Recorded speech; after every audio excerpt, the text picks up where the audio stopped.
Igihugu cya Kongo ibintu byakomeye, indembe ni nyinshi, ni ukuvuga ngo indembe ni nyinshi, mu bitaro byo mu gihugu cyo mu Burundi byamaze kuzura, bigaragara yuko abasirikare bo mu gihugu cya Kongo cyangwa se FARDC, Wazalendo, P5 bose bafatanyije iyi coalition yose barimo barajya kwivuriza mu gihugu cy'u Burundi hariya muri Bujumbura ndetse no mu bice bigiye bitandukanye by'igihugu cy'u Burundi. Bigaragara yuko ibitaro byo mu gihugu cya Kongo byamaze kuba byuzura indembe, ikigaragara nuko umugabo bita Sultani Makenga arimo aratanga akazi gakomeye cyane 5/5. Aya makuru yakuzaniye, turagaruka ku nama ikomeye cyane irimo irabera izurici hagati y'igihugu cy'u Rwanda ndetse n'igihugu cya Kongo, hagati y'abahuza bombi, yaba Leta Zunze Ubumwe za Amerika, yaba igihugu cya Katari, yaba Togo nk'umuhuza wa Afurika, hakajyaho na Afurika yunze ubumwe cyangwa se African Union nayo igomba kuba iri muri ariya masezerano.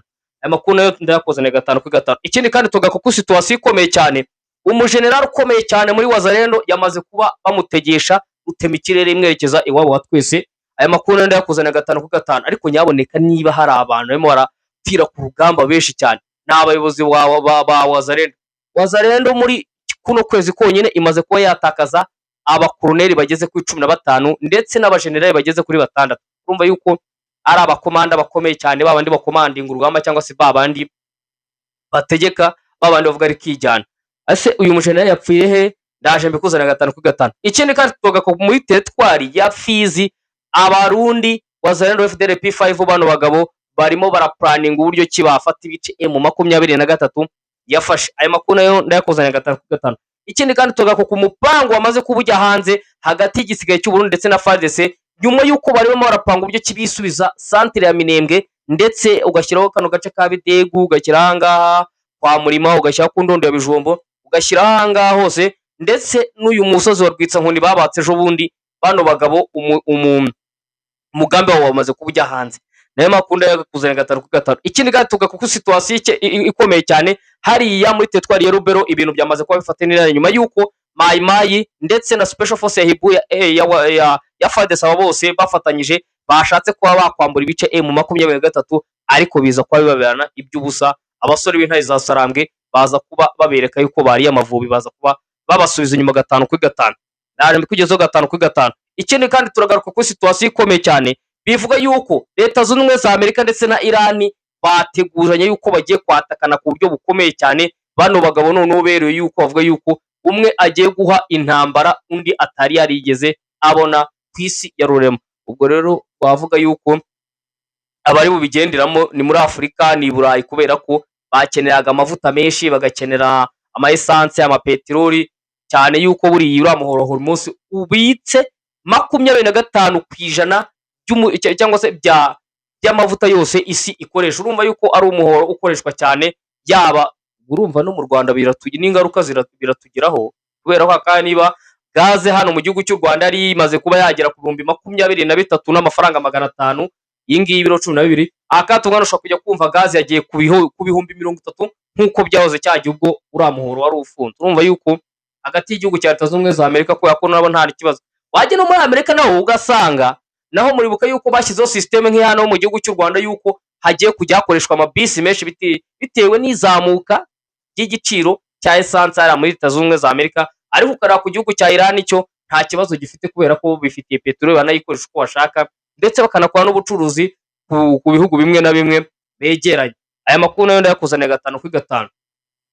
Ikindi kandi turagaruka ku makuru akomeye cyane, Leta ya Kinshasa imaze gushinja Ubufaransa yuko barimo barafasha intare za Sarambwe, ariko aya makuru uwo bita Patrick Muyaya amaze kuba yavuga n'igisigaye cya FARDC, bavuga yuko bagiye gukora iperereza rikomeye cyane bakareba niba Ubufaransa barimo barafasha intare za Sarambwe, by'umwihariko hariya mu Minembwe bafasha MDP twirwaniye Fred Kaniki. Aya makuru nayo ndayakuzaniye 5/5, ariko natangira amakuru yaboneka like ni ingenzi, akantu ka like ni ingenzi kugira ngo YouTube de recommandation amakuru yacu abashe kugera kure. Ikindi kandi ukore subscribe kandi ukunzojya kugira ngo update zazi kujyaho 5/5, kugira ngo muri kuno kwezi kwa 8 twuzuza 10,000.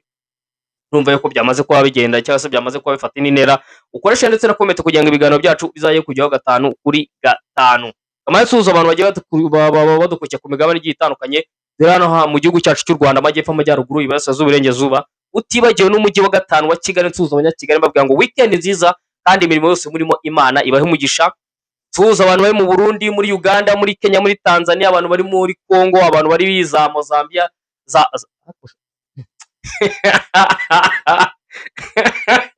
abantu bari za Mozambique, za Zambia, abantu bari za Malawi, abantu bari za South Africa. So, kano kantu ngo ndakukibeshyaho ngo ni Mozambiya, ubwo mbona dusuhuza abantu bari muri Afurika y'Iburengerazuba, Afurika y'Amajyaruguru ya Maghreb, hari mu Barabu, babwira ngo amahoro y'Imana bane namwe kandi ibyo mu byose Imana bamugisha. Dusuhuza abantu bari bwota amasimbi mu ntara ya gatandatu ya diaspora cyangwa se hirya y'amazi magari, hari nk'abantu batuye za Sweden, za Germany, za Belgium, za France, za Italy, za Britain, za Hungary, za Czech Republic, za Pologne. Dusuhuza abantu bari muri za Luxembourg, dusuhuza n'abantu bari mu bihugu byose bigiye bitandukanye hariya ku mugabane w'Iburayi by'umwihariko. Dusuhuza abantu batuye muri states zigiye zitandukanye muri Amerika, twavuga nka za Las Vegas, twavuga nka za New York, New Jersey. Dusuhuza abantu bari za Boston, za Michigan, za Maine, za Texas, za Kansas, abantu bari za Washington DC, umurwa mukuru wa Leta Zunze Ubumwe za Amerika. Dusuhuza abantu bari za Philadelphia, dusuhuza abantu bari za Tennessee, dusuhuza n'abantu bari za Los Angeles, California, babwira ngo amahoro y'Imana abane namwe kandi ibyo byose Imana ibashe kubaheramo umugisha. Tuza abantu bari muri Canada mu mijyi itandukanye, twavuga nka za Vancouver, Montreal, Ottawa, Quebec, Alberta ndetse na Niagara, hose mbasuhuza mabwira ngo amahoro y'Imana abane namwe kandi ibyo byose Imana ibamugisha. Dusuhuza abantu bari muri Aziya, abantu muri Aziya noneho harimo abantu bagenda banyandikira ngo kuki utajya dusuhuza. Nsuhuza mushuti wanjye uba mu gihugu cya Philippines, nsuhuza abantu bari muri Indonesia, muri Thailand, abantu bari za Kazakhstan, abantu bari muri Iraq, za Iran, abantu bari mu Buhinde, abantu bari muri za Russia, China, South Korea, abantu bari muri za Qatar, Saudi Arabia. Dusuhuze n'abantu bose bahereye ku mugabane wa Aziya, mbasuhuza babwira ngo jambo sana kandi namwe kuba munkurikirana ni ibintu by'agaciro cyane. Tuza abantu batuye ku mugabane wa Australia hariya mu mujyi wa Melbourne ndetse n'umujyi wa Sydney, mbasuhuza mbabwira ngo jambo sana kandi namwe kuba munkurikirana ni ibintu by'agaciro cyane. Njye abateguye no kugeza amakuru, nitwa Chris, bayikaze kuri Chris Empire. Dutangire kuri inama ikomeye cyane imaze kubera izuri cyara mu gihugu cy'Ubusuwisi hagati y'igihugu cy'u Rwanda ndetse n'igihugu cya Kongo, aho abahuza bombi bari bimanukiye, yaba igihugu cya Qatar, igihugu cya Leta Zunze Ubumwe za Amerika, igihugu cya Togo nk'umuhuza washyizweho na African Union, akajyaho na African Union by'umwihariko nk'umugabane wa Afurika ugomba kuba wakinjira muri icyo kibazo kugira ngo wunge igihugu cy'u Rwanda ndetse n'igihugu cya Kongo. Ahangaha hafatiwe imyanzuro ikomeye cyane, bivuga yuko hagati y'ibihugu byombi bagiye kujya bahana amakuru mu bijyanye n'umutekano, ndetse bakareba uburyo ki bagenda bakorana mu bijyanye no kuba bagenda bagarura umutekano mu karere k'ibiyaga bigari, by'umwihariko mu gihugu cya Kongo kimaze kushegezwa n'intambara, yaba imyaka 32 yose irashize igihugu cya Kongo kirangwamo umutekano muke bitewe n'imitwe yitwaje intwaro igenda ikoreramo, nka za P5 zavutse ejo bundi, FDLR, Wazalendo. Iyi ni imitwe yitwaje intwaro igenda igasahura, igafata abagore ku ngufu, igakora ibikorwa by'ubugwari, ari nabyo bitinza kuba umutekano mu gihugu cya Kongo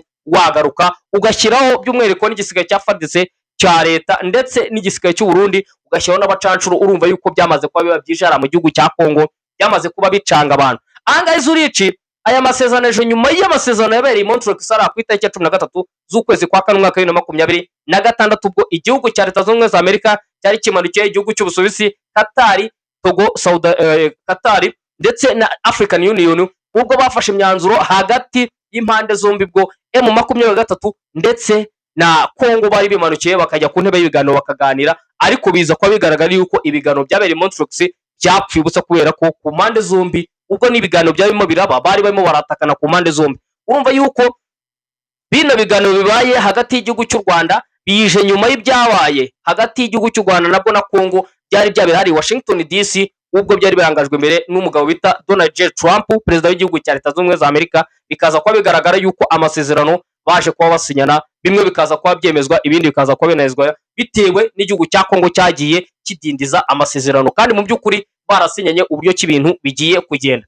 Aya masezerano y'Izurich mu Busuwisi aje asa nkaho agomba kubura andi masezerano yari yabereye hariya, nk'uko maze kubivuga muri Leta Zunze Ubumwe za Amerika. Bikaza kuba bigaragara hafatiwe imyanzuro ikomeye cyane hagati y'ibihugu byombi, ubwo biza kugaragara yuko bose bagomba kuba bafashanya kugira ngo bashake uburyo kibagarura umutekano mu karere k'ibiyaga bigari, ndetse by'umwihariko ku ruhande rwa Kongo nibo bagomba gukora cyane kugira ngo bagaragaze ubushake n'ubushobozi bafite kugira ngo baranduye imitwe yitwaje intwaro, nk'uko igihugu cy'u Rwanda cyagiye kibisaba inshuro nyinshi, yaba za FDLR, yaba za P5, za Wazalendo, bose bagenda bashaka uburyo kibahungabanya umutekano w'igihugu cy'u Rwanda. Reka tuve kuri uyu mutwe cyeze mu gihugu cy'u Burundi. Mu gihugu cy'u Burundi ibitaro byuzuye byuzuye za Wazalendo FDLR P5 bitewe n'uko aho bivuriza gara mu gihugu cya Kongo naho hamaze kuzura. Ikigaragara nuko umugabo bita Sultani Makenga arimo arakora akazi gakomeye, arimo aratanga akazi gakomeye, yaba kuri FARDC, yaba kuri Wazalendo, yaba kuri FDLR. Aba bose bafatanyije umugabo arimo arabaha icyo bita akazi.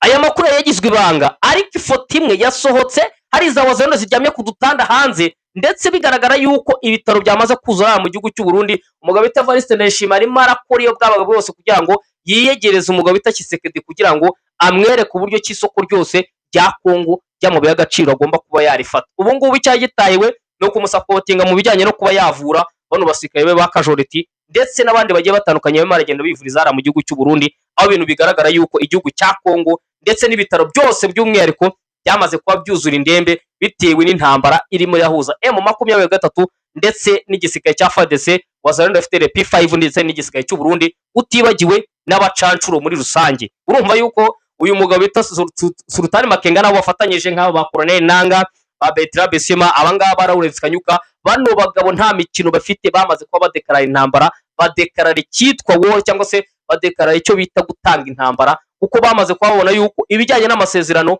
barayakora n'ubundi bigapfa by'ubusa. Muribuka amasezerano y'abaye Montreux nk'uko nabimaze kubivuga ku itariki 13 z'ukwezi kwa 4 umwaka 2026 bari bemeranyije hano ku mpande zombi kuba barekura imfungwa, ariko bita Tshisekedi yagiye kurekura imfungwa za M23 avuga yuko ari abanyarwanda, yanga kubarekura. Biza kuba bigaragara yuko no ku ruhande rwa M23 umugabo bita Sultani Makenga nawe ahita yanga kurekura imfungwa. Ikindi kandi muribuka niba babwiye kuri Chris Empire, uyu mugabo bita Sultani Makenga yafashe imfungwa z'intamba cyangwa se icyo bita prison of war, azohereza Kinshasa. Kinshasa irazanga ivuga yuko ari nasi za M23.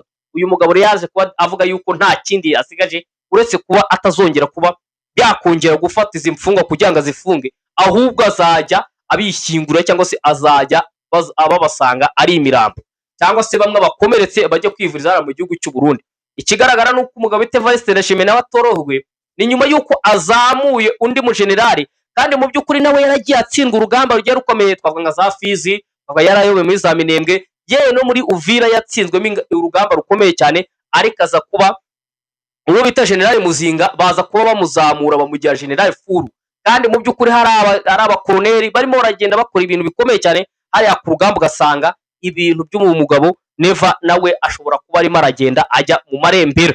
Reka tumwe twekeza ahangaha kuri iyi nkuru ivuga yuko umujenerali ukomeye cyane ku ruhande rwa Wazalendo yamaze kuba atega indege imujyana iwabo wa twese. Iyo mubwiye indege imujyana iwabo wa twese, ntago ari indege imujyana mu Busuwisi, ntago ari indege imujyana muri Europe, ntago ari indege imujyana muri Leta Zunze Ubumwe za Amerika, akatugana ni indege imujyana mu ijuru cyangwa se kwa Satani. Ubwo icyo byumvikanaho aba yamaze kuba yapfa cyangwa se aba yamaze kuba aca ishene mu magambo make. Bivuga yuko uyu mugabo yaje kuba pfira hano muri teritwari ya Fizi, ari imirwano ikomeye cyane yahuje intare za Sarambwe ndetse n'igisirikare cya Wazalendo FDLR P5.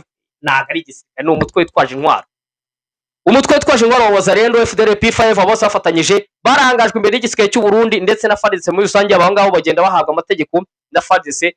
Uyu mugabo yaje kuba agirwa gutya, baza kuba sniper w'intare za Sarambwe cyangwa se umwana w'intare za Sarambwe special force, aza kuba amunyuzamo urusasu mu gatuza, aza kuba amwerekeza iwabo wa twese. Bigaragara yuko Wazalendo niba nta kintu banako cyangwa se nako nta n'amahitamo afite, kubera ko akatugana bafata amategeko aturutse Kinshasa ndetse no ku ruhande rw'igisirikare cya FARDC. Urumva yuko abangaba nta n'ubundi nta mahitamo bafite, cyane yuko muri kino cyumweru cyonyine ndetse na kuno kwezi kwa gatatu kurangiye, Wazalendo imaze gutakazamo abasirikare bakomeye b'abofisiye 15. Muribuka abasirikare b'abofisiye b'abakoloneli bagiye bagwa mu Minembwe hariya mu rugamba rwa rukomeye, muribuka baguye muri Masisi. Twavuga nk'uyu nguyu bita Colonel General Mutayomba waje kuba Kinshasa bamukubita mashini gani, ariko araza ntiyateye kabiri. Abana b'intare za Sarambwe basamubwira ati welcome, ngwino tukwereka aho abandi twabashize, nawe urabasanga igihe gitoye. Mwabonye ibyamubayeho cyane yuko yaje kuba raswa amasasa 3 mu nda, aza kuba yitaba Imana. Biza kuba bigaragara yuko intare za Sarambwe nazo mbere yo kugira ngo zataka abatoya zirabanza zikataka abakuru, zigaca intege adversaire cyangwa se zigaca intege umwanzi kugira ngo zimukubite zimubangura. Uyu mujenerali nawe yamaze kuba akatishirizwa indege iwabo wa twese, bitewe kivuga yuko ari operation yewe n'umugabo bita Sultani Makenga mwenyewe bwari yamaze kumenya makuru yuko uyu mugabo nawe arimo aragenda azengereza abasore be, aza kubatanga icyo bita oda cyangwa se itegeko baza kuba bamuhitana ku buryo bukomeye cyane. Reka tumwe twekeza ahangaha ku nkuru ivuga yuko ahangaha muri Minembwe ndetse muri Minembwe by'umwihariko iyi teritwari ya Minembwe, abarundi imigambi barimo baracura yamaze kubijya hanze nyuma yuko batswe uduce tugiye dutandukanye nje nkakubwira. Bavuga agace ka Bidegu, bavuga umusozi wa Bwitsankuni, bavuga Gakenke, Mikenke, Karingi. Utu ni uduce dukomeye cyane intare zasambwe zarwanye hafi icyumweru cyose zitaruhuka kugira ngo zibashe kuba zatwigarurira. Abarundi rero barimo baracura umugambi, kandi muribuka ejo ku munsi w'ejo hazengurutse indege inshuro 5 hariya muri teritwari ya Minembwe ya Sikoyi igenda itata amakuru y'uburyo ki bagomba kuba bakwata kandi mu Minembwe, ndetse no muri iki gitondo yongeye kuba yazenguruka igenda ifata amakuru y'ibijyanye na situation irimo irabera hariya mu Minembwe kugira ngo bashake uburyo ki bagaba ibitero biturutse hariya Ikisangani. Ariko ikintu kigaragara nuko imigambi y'abarundi Wazalendo FDL P5 barangajwe imbere na FARDC yamaze kuba ijya hanze ku buryo bukomeye cyane, aho byamaze kuba bigaragara yuko bano bagabo baje kuba cyangwa se baje ibintu bari bamaze iminsi bapanga byose byamaze kuba bipfa ubusa. Uyu mugabo bita Sultani Makenga, niba hari umuntu wa mbere ufite ubutasi burimo burakora neza hariya muri iriya teritwari cyangwa se muri iyi kuru yose arimo ararwanamo, n'uyu mugabo. Uyu mugabo afite abana batoya batajya baryama b'abatasi bakora icyo bita akazi, bashinzwe 5 kuri 5 bakageza amakuru ku bashinzwe kurasa igihe icyo aricyo cyose. Bivuga yuko bano barundi bari bapanze uburyo ki bari bwatake centre ya Minembwe, bakataka Bidegu, bakazamuka bagahita bafata umusozi wa Rwitsankuni, akaba rero naho bashinga ibirindiro. Uyu musozi wa Rwitsankuni muribuka yuko bawatswe bitewe n'imirwano ikomeye cyane yari imaze hafi iminsi 3 yose barwana muri uyu musozi. Izi za Wazalendo zaranze kuvamo, FDL za P5 bano bose baranze kuvamo, ariko biza kuba bigaragara yuko hariya uwitoje neza niwe wamaze kuba yatsinda. Biza kuba bigaragara yuko batsinzwe babavanamo bajya hirya cyane mu misozi yirengeye yitetwari ya Minembwe. Naho intare za Sarambwe ntago zigeze zibaha agahenge, zabasanzeho zibasunika hirya cyane. Ubu abarundi bacyakwita gatoki ku kandi bitewe nuko batwe ibice bikomeye cyane kandi byagendaga bibafasha mu bijyanye n'urugamba bagendaga barwanamo. Urumva yuko ku ruhande rw'intare za Sarambwe ntago baryamye. Ubwo bita Sultani Makenga yamaze kubabona yuko nta yindi solution uretse kwegura imbunda, uretse kubwira abasore yuko naho baba ari bakeya bagomba kuba batsinda urugamba icyo byasaba cyose, ndetse n'igitambo cyose byatwara bagomba kuba basha kubyo ki biga ino teritwari ya Minembwe. Impamvu ino teritwari ya Minembwe M23 ndetse na MDP twirwana baba bayishaka nta kindi nuko hariya hatuye abanyamurenge bavuga ururimi rw'Ikinyarwanda cyangwa se abakongomani bavuga ururimi rw'Ikinyarwanda, by'umwihariko bamaze kuba banywana n'intare za Sarambwe ndetse na MDP twirwaneho. Umuturage wo mu Minembwe arakubwira ati nge ntago ndimo ndibona neza nabaho M23 ndetse na MDP twirwaneho batarimo baraturinda. Ati kuko abatugezemo bose baratwica, bagashimuta abagore, bagashimuta abakobwa, bakajya kubagira abagore ku ngufu, bagashimuta abana bato batarageza imyaka bakabajyana muri iriya mitwe bakabagira abasirikare. Urumva yuko ari ibikorwa biba bihangayikishije abaturage ndetse by'umweko n'umutekano wo muri kariya gace. Urumva yuko ku ntare za Sarambwe bamaze kuba bavumbura ino mipanga ikomeye cyane. Igisirikare cy'u Burundi, Wazalendo FDL P5, FARDC bose bafatanyije bari barimo baracura kugira ngo bashake uburyo ki bigarurira ino teritwari ya Minembwe, ariko byaje kuba bipfa ubusa. Reka tumwe twekeza ahangaha muri Prendo Ruzizi, Kabonambo ndetse na Sange. Aha hantu hema harabera ibintu by'igitangaza ku ntare za Sarambwe. Intare za Sarambwe zimaze na operation idasanzwe nyuma yuko Wazalendo bayitegetse kujya ku rugamba ikabyanga. Nongere nyuma yuko Wazalendo bayitegetse kujya ku rugamba ikabyanga bitewe n'umukomando urimo ayobora hariya muri biriya bice M23 yamaze kubivamo. Bano bagabo basubira nyuma ku buryo bukomeye cyane. Hari hatawe FDL kuyibwira yuko igomba kuba yajya kuyitera y'urugamba, bano bagabo nabo babyanze. Ugasanga ku ntare za Sarambwe ni avantage ikomeye cyane kuko niba bagumya gushwana gutya batarimo barumvikana bo bari pushing akatugana. Niba M23 yabazwaga hano ku mpaka Kamanyura ikaba yafashe ibirindi ikabizana imbere gatoya hafi metero 50, ni ikigaragara yuko ime yagenda isatira gake ukabanda bamwe baragenda bashwana, niko intare za Sarambwe ziyamaze yagenda zipushinga, ndetse by'umwihariko ugasanga no mu misozi ya za Katogota ahangaha M23 ime yakorewe mu operation idasanzwe. Ugashyiraho na za Prendo Ruzizi, ugashyiraho nanga zaho Plateau, hose ime yagenda ihakorera mu operation uburyo ki ime yagenda igota bino bice yagiye irekura. Ushobora kujya kumva isaha ku isaha cyangwa se umunota ku munota bino bice byamaze kuba bigera mu maboko y'intare za Sarambwe. ikindi kandi bigaragara yuko impamvu ishaka no point d'Uruzizi Sange ndetse n'ahangaha muri za Kabunambo, ahangaha ni umuhanda mwiza werekeza mu mujyi wa Uvira, kandi namaze kuba njye mbagezaho amakuru uburyo ki operasiyo idasanzwe umugabo bita Sultani Makenga arimo arapangira umujyi wa Uvira kuba isaha ku isaha yanawigarurira, agahita afunga imipaka yose, yaba hariya mu kiyaga cya Tanganyika aho abarundi bagenda bambukira, ugasanga ni ibintu biteje ikibazo cyane ku basirikare b'intare za Sarambwe barimo barabazwa ahangaha muri Kiriba ndetse na Runingu, ukagera mu misozi ya za Mitamba ndetse na Renge. Hano hose ni ahantu intare za Sarambwe zamaze kuba zifata, ariko ugasanga bafite impungenge z'uburyo ki abarundi barimo baragenda bambukira ku mupaka Kavimvira bakambukira mu kiyaga cya Tanganyika, ugasanga ni ibibazo bikomeye cyane ku ruhande rw'intare za Sarambwe. Ikindi kandi bivuga yuko operasiyo idasanzwe igomba kubera ahangaha muri za Kabunambo ndetse na Sange, by'umwihariko na point d'Uruzizi, ahangaha ishobora kuba ariyo operasiyo izakorwa igihe gito cyane. Nimubwira operasiyo izakorwa igihe gito cyane, ni ikigaragara yuko umugabo bita Sultani Makenga arimo aragenda pushinga bano bagabo barimo baragenda bashwana, bivuga yuko FARDC abarundi barimo baratanga itegeko y'uburyo ki wazalendo zigomba kujya kuri tere y'urugamba, nabo bakavuga ati tumaze gupfisha abasirikare benshi, tumaze gupfisha abakomanda bacu, nta mpamvu yo kudushyira ku rugamba cyangwa se nta mpamvu yo kudupushingira kujya ku rugamba inshuro nyinshi kandi tugenda tukahasiga ubuzima. Urumva yuko ku ruhande rumwe, ku ruhande rwa FARDC, ku ruhande rw'abarundi ntibarimo barumvikana ku giti cyabo, kubera ko umwe arashaka kuyobora urugamba n'undi agashaka kuyobora urugamba, kandi mu by'ukuri ugasanga baje muri Kongo. Urumva yuko FARDC ariyo yakabaye kuba iyobora n'urugamba, ariko ugasanga ku mpande zombi ntibarimo baruzuzanya cyangwa se ntibarimo barakorana neza. Ugasanga ku ruhande rw'intare za Sarambwe ndetse n'umugabo bita Sultani Makenga barimo baragenda babyungukiramo, bikabafasha kuba bakora mu operasiyo yabo nta gihunga bafite. Yes, amakuru nayo bafite ngo kababwe ngo muri Imana bane namwe, nyaboneka like ni ingenzi kugira ngo YouTube de recommandation amakuru yacu abashe kugira. Subscribe kandi no kunzugira, ibi bintu nabyo birakenewe kugira ngo umubare twihaye muri kuno kwezi ubashe kuba wakuza muri kuno kwezi kwa munani. Ikindi share ndetse na comment kugira ngo uzajye ubikora 5 kuri 5. Kamabwe ngo muri Imana bane namwe, mugire igicamunsi kiza ndetse n'umugoroba mwiza mwiza, imirimo yose murimo Imana ibahezagire cyangwa se ibaha umugisha, ibaha amafaranga, ibaha ubuzima buzira umuze. Ciao ciao, akagaruka turasubira.